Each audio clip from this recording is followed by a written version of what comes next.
اس کی ذمہ تھا، اس نے نہیں کرایا، اب اس کے انتظار میں پڑی رہتی، یہ مناسب نہیں تھا۔ اصل تو یہ ہے کہ خاوند کو چاہیے وہ خود علاج کروائے، نہیں کرا رہا تو پھر اگر یہ اپنے کسی بھائی، اپنے کسی محرم، اپنے کسی بیٹے کے ذریعے اپنے علاج کی ترتیب بناتی ہے تو اس کو اجازت ہے، زندہ رہنے کا تو حق ہے نا دنیا میں، تو اس سے کہیں زیادہ بیعت کی ضرورت سامنے آتی ہے۔ تو چنانچہ خاوند کو چاہیے، یہ پوچھنا بھی ٹھیک نہیں تھا، یہ پوچھنا تو اچھا ہے لیکن یہ ترتیب اچھی نہیں ہے کہ ان چیزوں کے لیے اجازت، بلکہ ان چیزوں کے لیے تو ماں باپ کو، خاوند کو، سب کو دست بدعا رہنا چاہیے۔ اور جب دیکھیں بچوں میں کوئی تبدیلی آ رہی ہے، دینی شعور، تو یہ تو سجدے میں گر جائیں، کبھی سر نہ اٹھائیں، اے اللہ ہونا کیا چاہیے تھا، ہماری صلاحیتیں لگ جاتی اور ان کا رخ مڑ جاتا تو بڑی بات، اور تیرے کرم سے یہ ویسے ہی ترتیب بنتی جا رہی ہے تو ہم کیوں نہ خوش ہو جائیں۔ تو اپنی بیوی، اپنے اولاد، اپنے متعلقین کے اعتبار سے اگر اجازت نہ بھی ہو تو ان کو بیعت کی اجازت ہے، وہ کر سکتی ہیں تاکہ اپنے رب سے اپنے تعلق کو، اپنے رشتے کو مضبوط و مستحکم کر سکیں۔ جی جی جی آپ نے فرمایا کہ بیعت جو ہے فرض کے برابر، جی جی کیا یہ نماز، حج، روزہ، یہ جو ہمارے 5 ارکان ہیں اس کے لیول میں آتی ہے؟ جی، بلکہ ان سب کی مجھے یہ صرف یہ اتنا ظاہر ہے جی 5 جو ارکان ہیں ان کے برابر ہے۔ جی میں عرض کر رہا ہوں یہ جو 5 ارکان ہیں، ان 5 ارکان کے ساتھ یہ برابر کا اس کا حصہ ہے، اس لیے کہ ذکر 5 کا ہے، جی چھٹے کا نہیں ہے۔ میں صرف یہ جاننا چاہتا ہوں اس کی اہمیت اس لیول کی ہے۔ میں شاید اپنی بات عرض نہیں کر سکا، میں یہ عرض کر رہا تھا کہ یہ 5 چیزیں ہیں، یہ کلمہ ہے، نماز ہے، یہ روزہ ہے، اور زکوٰۃ اور حج ہے۔ اچھا، لیکن سنیے اصل میں لفظ یہ بھی واجب ہے، فرض ہے۔ جی جی اس لیے میں ان 5 کی قید میں یہ آتی ہیں چیزیں یا ان سے باہر، اس بریکٹ سے باہر ہے؟ I need this explanation. جو 5 چیزیں ہیں جی وہ اپنی ذات میں تو وہ چیزوں کے اعتبار سے مقصود نہیں ہے، بلکہ جو کلمہ ہے وہ بھی اپنی پوری شرائط کے ساتھ ہے۔ صرف کلمہ پڑھ لینے سے وہ بات نہیں بنتی ہے۔ میں عرض کر رہا ہوں نماز میں بھی میری بات اگر پوری ہو جائے تو ممکن ہے بات واضح ہو جائے گی، کیونکہ آپ سنیں گے تو سمجھیں گے۔ تو اب کلمہ ہے وہ اپنی الفاظ میں مقصود نہیں ہے، حقیقت میں مقصود ہے۔ چنانچہ بھوک لگی ہے تو لفظ روٹی سے پیٹ نہیں بھرے گا، روٹی کی حقیقت چاہیے۔ لفظ مکان سے ہماری ضرورت نہیں پوری ہوتی، مکان حقیقت میں چاہیے۔ کسی جو لفظ پہ ہم مطمئن نہیں ہوتے بلکہ اس کی حقیقت تک پہنچتے ہیں پھر اطمینان ہوتا ہے۔ لفظ کار، لفظ سواری سے ہماری ضرورت نہیں پوری ہوتی جب تک اس کی حقیقت نہ مل جائے۔ تو کلمہ اپنی حقیقت کے ساتھ ہمیں حاصل ہو، نماز اپنی پوری روح اور حقیقت کے ساتھ حاصل ہو، روزہ پوری کیفیات اور حقیقت کے ساتھ حاصل ہو، زکوٰۃ اور حج پوری کیفیات کے ساتھ حاصل ہو۔ سنیے، نہیں بریکٹ ہے نا، یہ سب چیزیں حاصل ہوں، اس کے لیے یہ بیعت کا ہونا اور اللہ کے ساتھ اس تعلق کی، اس کیفیت کا ہونا یہ ضروری ہے۔ یہ ایڈیشنل ہے اور محبت کا ذکر میں آتی ہے، یہ بریکٹ سے باہر آ جاتی ہے۔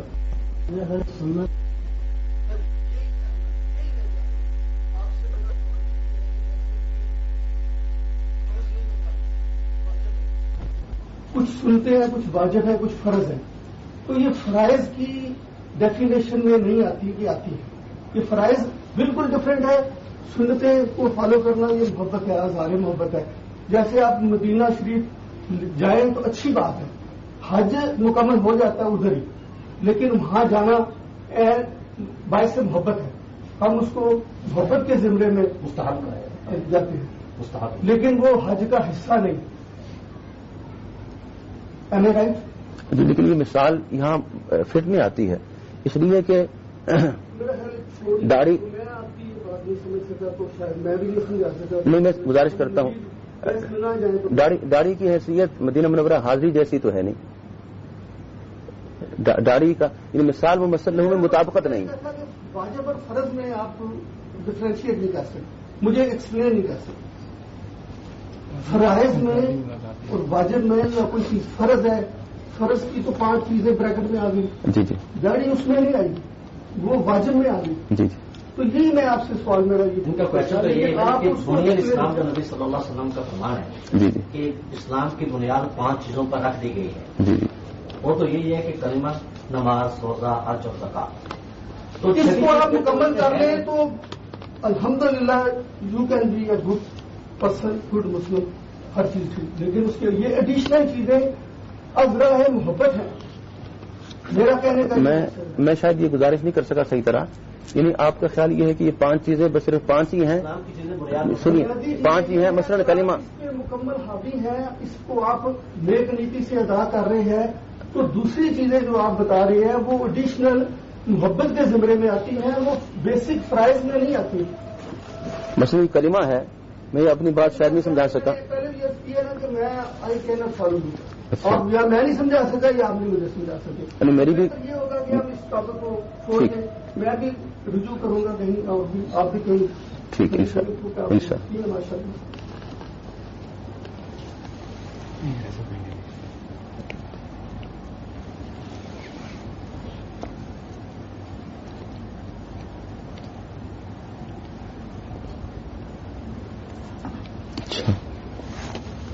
اس میں ایک تو پردے کا اہتمام ہے، یہ ضروری ہے. پردہ جو ہے اس کی بھی اہتمام کرنا ہے. حضور علیہ الصلوۃ والسلام نے سوال فرمایا ای النساء افضل، کہ آپ بتاؤ کہ سب سے بہترین عورتیں کون سی ہیں. تو صحابہ کرام تو خاموش رہے. حضرت علی مرتضیٰ کرم اللہ تعالی وجہ اٹھے اور گھر تشریف لے گئے. حضرت فاطمہ رضی اللہ تعالیٰ عنہ سے پوچھا تو آپ نے فرمایا کہ ما یرین الرجال لا یرین الرجال ولا یرونہن، سب سے بہترین عورتیں وہ ہیں جن پر نہ کسی غیر مرد کی نگاہ پڑے نہ ان کی نظریں کسی غیر مرد کے چہرے پہ پڑیں. تو آپ کی خدمت میں حاضر ہو کے عرض کیا تو حضور علیہ الصلوۃ والسلام نے فرمایا کس نے جواب دیا؟ تو عرض کیا فاطمہ رضی اللہ تعالیٰ عنہ نے. تو آپ نے فرمایا صدقت صدقت صدقت فإنها بضعۃ منی، سچ کہا اس نے، کیوں نہ کہتی وہ آخر وہ میرے دل کا ٹکڑا ہے، تو میرے جسم کا حصہ ہے. تو اس لیے یہ تو بنیادی ضرورت ہے. اللہ تعالیٰ ہمیں اس کی توفیق عطا فرما دے. نظروں کی حفاظت ہے، کہ اعمال کا اہتمام ہے.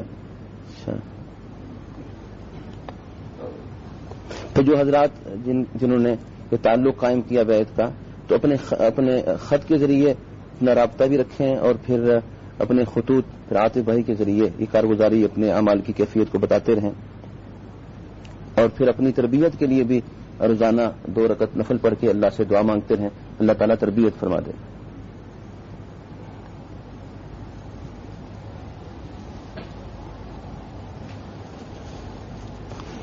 روح کو جو غذا دینی ہے، چونکہ روح اور جسم ابتدا سے ہی ساتھ ساتھ چلتے ہیں. جی، روح کو غذا دینے کی کیا ترتیب ہے؟ جن کے بچے بھی چھوٹے ہیں، مثلا 3 سال سے لے کر 14 سال کی عمر کے بچوں کے لیے خصوصاً وہ کیا ترتیب ہونی چاہیے؟ اصل میں جسم اور روح ساتھ ساتھ ہی چلتے ہیں، بلکہ ماں کے پیٹ سے ہی جب روح ڈل جاتی ہے تو وہ سفر ساتھ ہی شروع ہو جاتا ہے. تو اس لیے جسم کو جیسے خوراک کی ضرورت ہے، روح کو بھی ساتھ ساتھ ہے، تاکہ وہ توازن کے ساتھ آگے بڑھنے کی صورت ہو. اس میں ابتدا میں تو جب تک بچہ اپنے شعور کو نہیں پہنچتا ہے تو ماں کی اپنی اور باپ کی جو نوعیت ہے دینی اعتبار سے، یہ صحبت اور ان کے اعمال کی تاثیر، یہ بھی روحانی تربیت کا پورا ایک نظام ہے اس میں اور حصہ بنتی ہے. پھر تھوڑا سا جو آگے بڑھتا ہے، حضور علیہ الصلوۃ والسلام نے فرمایا مروا صبیانکم بالصلاۃ اذا بلغوا 7 واضربوہم اذا بلغوا 10، اپنے بچوں کو نماز کا حکم کرو جب وہ 7 سال کے ہو جائیں، جب 10 کے ہو جائیں تو نہ پڑھنے پہ ان کو سزا بھی دی جائے. اب یہ 7 سال کے ہو جائیں تو نماز کا حکم کرنا ہے. اس کا معنی یہ ہے کہ حکم تب کریں گے جب سکھایا ہوا ہو. تو 7 سال سے بہت پہلے بچوں کو نماز کے اعتبار سے سب کچھ سکھا دینا یہ ماں کی ذمہ داری ہے. تو نماز سے متعلقہ جو وضو ہے اور پاکی ناپاکی کا طریقہ ہے وہ بھی، پھر وضو سے متعلقہ جو مسائل ہیں، پھر نماز کے اندر پیش آنے والی ساری چیزیں ہیں، گویا وہ نماز کی حد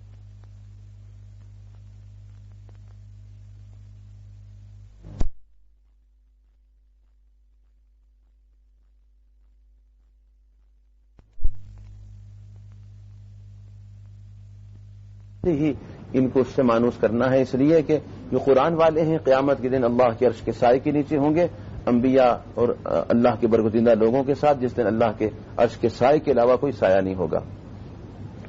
تو اب یہ سارا عرصہ جو ہے بلوغت سے پہلے کا اصل وقت یہی ہے جس میں کسی رخ پر آدمی آگے بڑھتا ہے.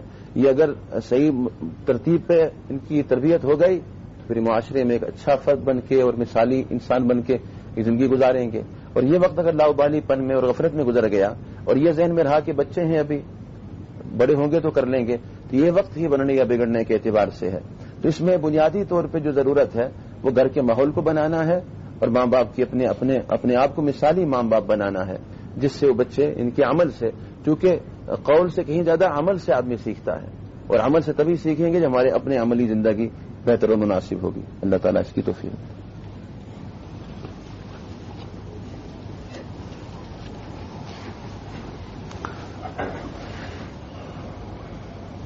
آپ صلی اللہ علیہ وسلم نے بعض خواتین جو بڑی عمر کی تھیں، جو نامحرم بھی تھیں، پردہ نہیں کیا، جیسے حضرت انس کی والدہ ہیں حضرت ام سلیم، حضرت ام ہانی رضی اللہ تعالیٰ عنہما وغیرہ کے گھر چلے جاتے تھے. حضرت عائشہ صدیقہ رضی اللہ تعالیٰ عنہ بھی بعض بزرگ حضرات سے پردہ نہیں کروایا. مگر یہاں اگر کوئی بزرگ بڑی عمر کا ہو جائے، نیک و شریف بھی ہو، پوتوں والا بھی ہو، اگر ایسے حضرات پردہ نہ کریں تو تب بھی گناہ ہے، جبکہ ہمارے لیے نبی صلی اللہ علیہ وسلم کی ذات اسوہ حسنہ ہے.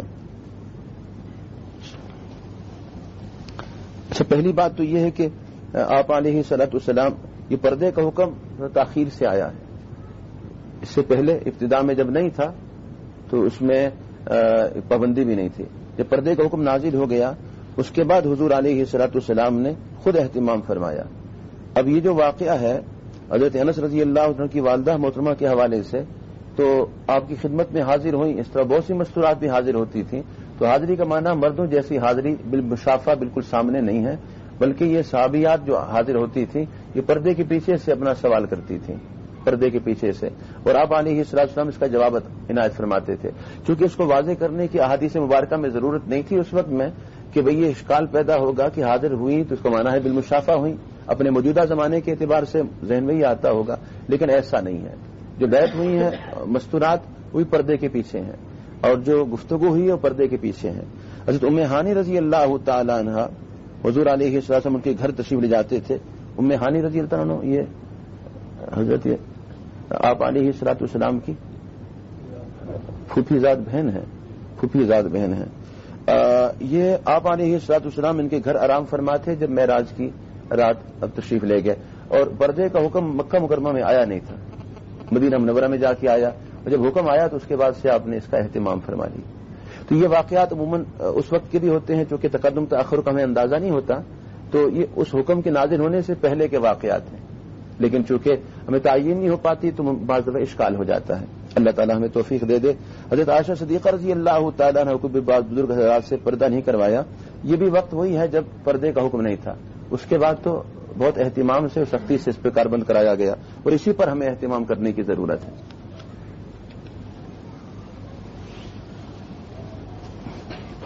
اچھا، ایک پردے کا شرعی حکم کیا ہے؟ گھر کے اندر کتنا پردہ ہے اور باہر کتنا پردہ ہے؟ اچھا، ایک حجاب ہے اور ایک ستر ہے. جی، دونوں کا معنی کہ پردہ ہی بن جاتا ہے، لیکن اشکال اس سے پیدا ہو جاتا ہے سمجھ نہ ہونے کی وجہ سے. ستر جو ہے، ستر اور حجاب اس میں فرق ہے. ستر تو گھر کے اندر بھی گھر کے باہر بھی، خاوند کے علاوہ. جو ستر ہے وہ تو گھر کے اندر ہو یا باہر ہو، ہر حال میں ستر کا حکم ضرور ہے. اور حجاب جو ہے یہ گھر کے باہر اور غیر محرم کے اعتبار سے ہے. حجاب کا معنی کیا ہے؟ چہرے کو یہ اشکال کیا ہوتا ہے کہ چہرے کا پردہ نہیں ہے، ہاتھوں کا پردہ نہیں ہے، پاؤں کا پردہ نہیں ہے، یہ سننے میں آتا ہے. اچھا، پاؤں کا پردہ یعنی حجاب نہیں، ستر نہیں ہے، چہرے کا ستر نہیں ہے، ہاتھوں کا ستر نہیں ہے، پاؤں کا ستر نہیں ہے. کیا معنی؟ ستر اس جگہ کا ہے جس کا ڈھانپنا ہر حال میں فرض ہے. چنانچہ چہرے کا نہیں ہے. خاوند کے علاوہ اپنے والد محترم، اپنے بیٹے، اپنے بھائی اور اپنے سگے چچا، اپنے سگے ماموں کے سامنے عورت آ سکتی ہے. یہ وہ حصہ ہے جس کا حجاب نہیں ہے. چہرے کا ان کے سامنے آنا کوئی حرج نہیں، ہاتھ ان کے سامنے کھلے رہیں کوئی حرج نہیں، پاؤں کھلے رہیں کوئی حرج نہیں. لیکن غیر محرم کے سامنے ان کا حجاب ہے. اور چہرہ، ہاتھ اور پاؤں کے علاوہ جسم کا باقی حصہ بھی، بس پنڈلی ہے، یہ والد کو بھی دیکھنا جائز نہیں ہے، بیٹے کے لیے بھی جائز نہیں ہے، اس کا ستر ہے. تو تھوڑا سا وہ بات خلط ہو جاتی ہے جس سے اشکال پیدا ہو جاتا ہے. چنانچہ سگے بھائی کے لیے بھی مطلب اس حصے کو، پنڈلی کو دیکھنا نہیں ہے. بازو ہیں، کلائیاں ہیں، کوہنیاں ہیں، یہ دیکھنی جائز نہیں ہے. تو ان اعضاء کا ستر ہے، وہ محرم غیر محرم دونوں سے ہے خاوند کے علاوہ. ان اعضاء کا حجاب نہیں ہے اپنے محرموں کے سامنے. خاوند کے علاوہ. غیر محرموں کے سامنے تو حجاب ہے ان کا.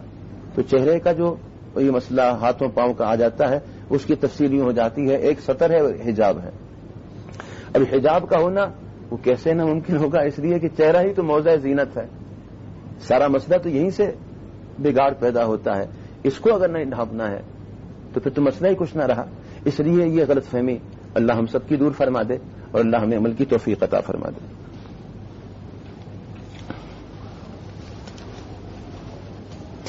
ٹیلی ویژن دیکھنا گناہ ہے کہ نہیں؟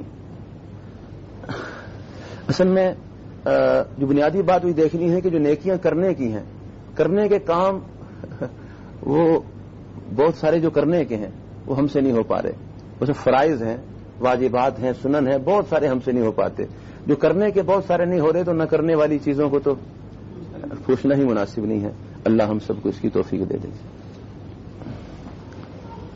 ہمارے میرے گھر بچہ نہیں ہے، دعا فرما دیں اللہ تعالیٰ اپنے خزانوں سے اپنے خاص لطف و کرم کا معاملہ فرمائے اور اللہ تعالیٰ نے صالح اولاد نصیب فرمائے. اس کے لیے حضرت زکریا علیہ الصلوۃ والسلام کی جو دعا ہے اس کا اہتمام کرتے رہنا چاہیے.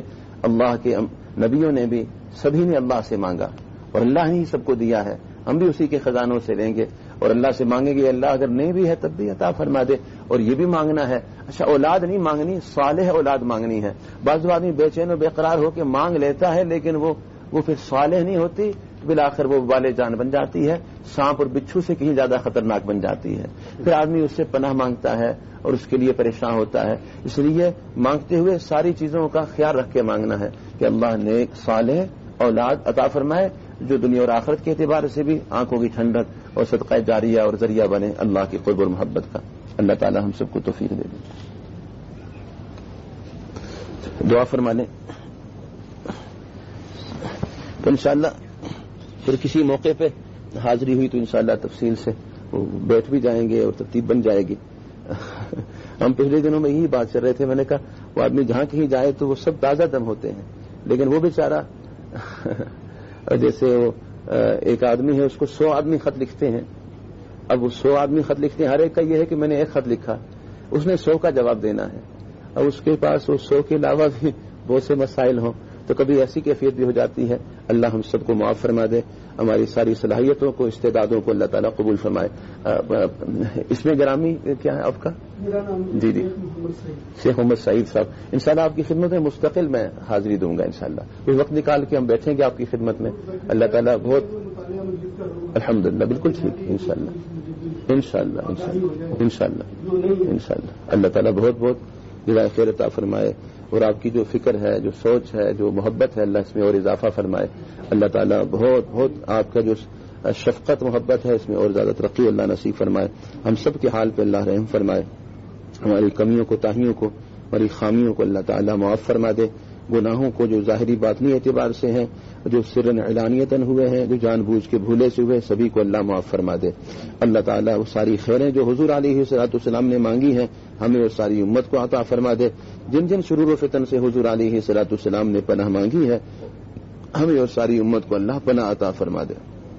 اور اللہ تعالیٰ اپنا قرب اور محبت نصیب فرمائے.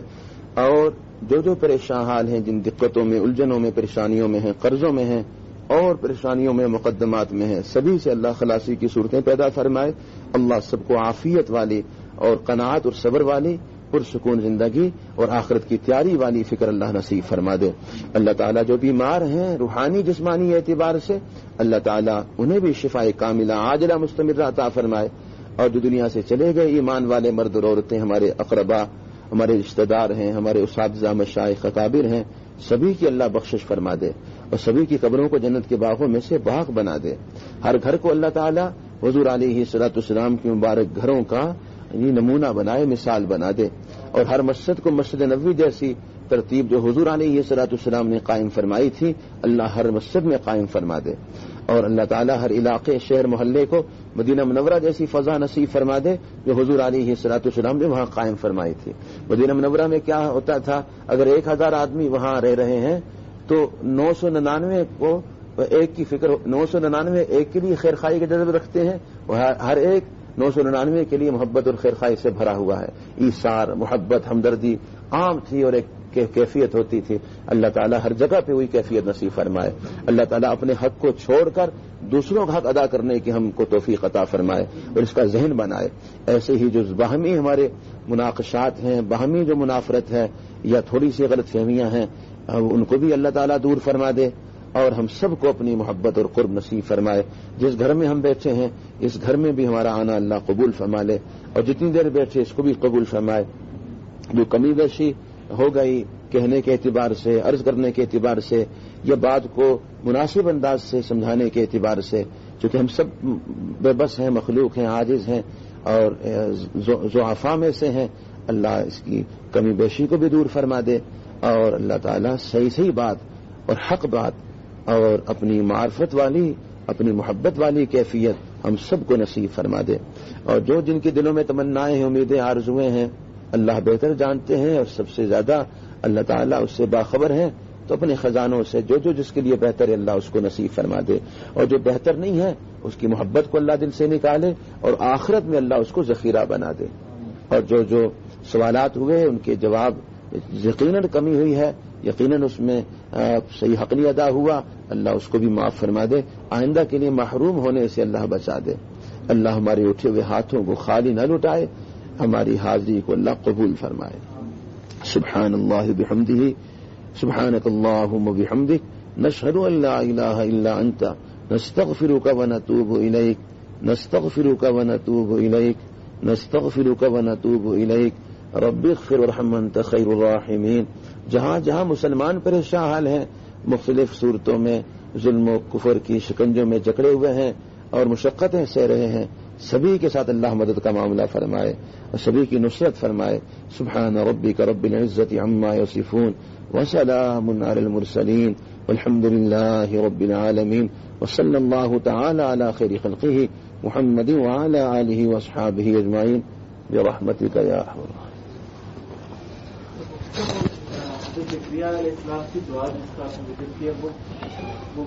جی رب هب لي من لدنك ذرية طيبة إنك سميع الدعاء.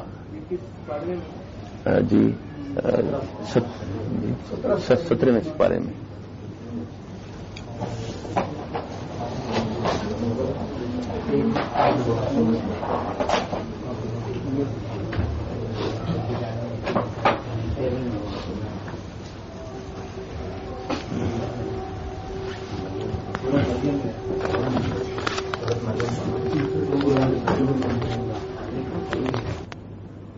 کرم کو عملہ فرما دیتے ہیں.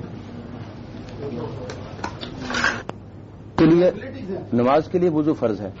ایسی ہی جو نماز خود کیسی ہونی چاہیے، نماز کیسی ہونی چاہیے باطنی اعتبار سے، اس میں دھیان کا ہونا، خشوع خضوع کا ہونا، اور اس میں اب جیسے نماز خود ہے جو ادا کر رہے ہیں فرض ہے، لیکن حضور علیہ الصلوۃ والسلام نے فرمایا بعض نمازیں ایسی ہیں جو کالے کپڑے میں لپیٹ کے منہ پہ مار دی جاتی ہیں، تو گویا وہ چیز اس میں سے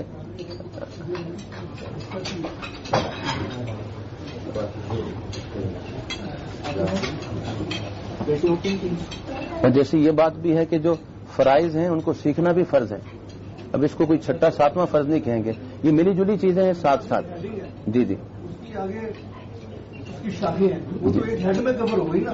جی جی تو چھٹا فرض نہیں ہو سکتا. جی کسی بات ہے بڑی کامن سینس کی بات ہے. جی جی ایک ہیڈنگ ہے، اس کے نیچے یہ ہے، وہ اس ہیڈنگ میں آتی ہے 5-6. جی جی نماز کی ہیڈنگ لگا. اب حج ہے تو حج میں یہ طواف علیحدہ نہیں ہوگا اور باقی چیزیں علیحدہ نہیں ہوگی، قربانی علیحدہ نہیں ہوگی. وہ ایک ہیڈ ہے، حج ایک ہیڈ ہے، اس کے نیچے جتنی چیزیں ہیں وہ اس ہیڈ میں آئیں گی. تو ہیڈ 5 ہی بنتے ہیں. جی اسی ہیڈ میں ہی اگر اس کو تھوڑا سا اگر ذہن میں وسعت آ جائے ہمارے تو تھوڑا ہم سوچ لیں کہ لفظ بیت کو بیچ میں سے اڑا دیں مثلا. جو مقصود ہے اس سے وہ تو کمال درجے کی وہ چیزیں ہمیں مطلوب ہیں. جی جو اس سے مقصود ہے. وہ تو ایڈیشنل محبت ہے. جیسے میں نے پہلے بھی عرض کی تھی کہ آپ مدینے جاتے ہیں تو محبت میں جاتے ہیں، ذرائع محبت جاتے ہیں. اس کو ہم حج کا حصہ نہیں کرتے، نہ بنایا گیا ہے، دین نے بنایا اس کو. لیکن افضل چیزیں جس چیزوں کی فضیلت ہوتی ہے وہ اس میں پیار ہوتی ہے، اور ہماری یہ محبت ہے ہم جاتے ہیں. فرق تو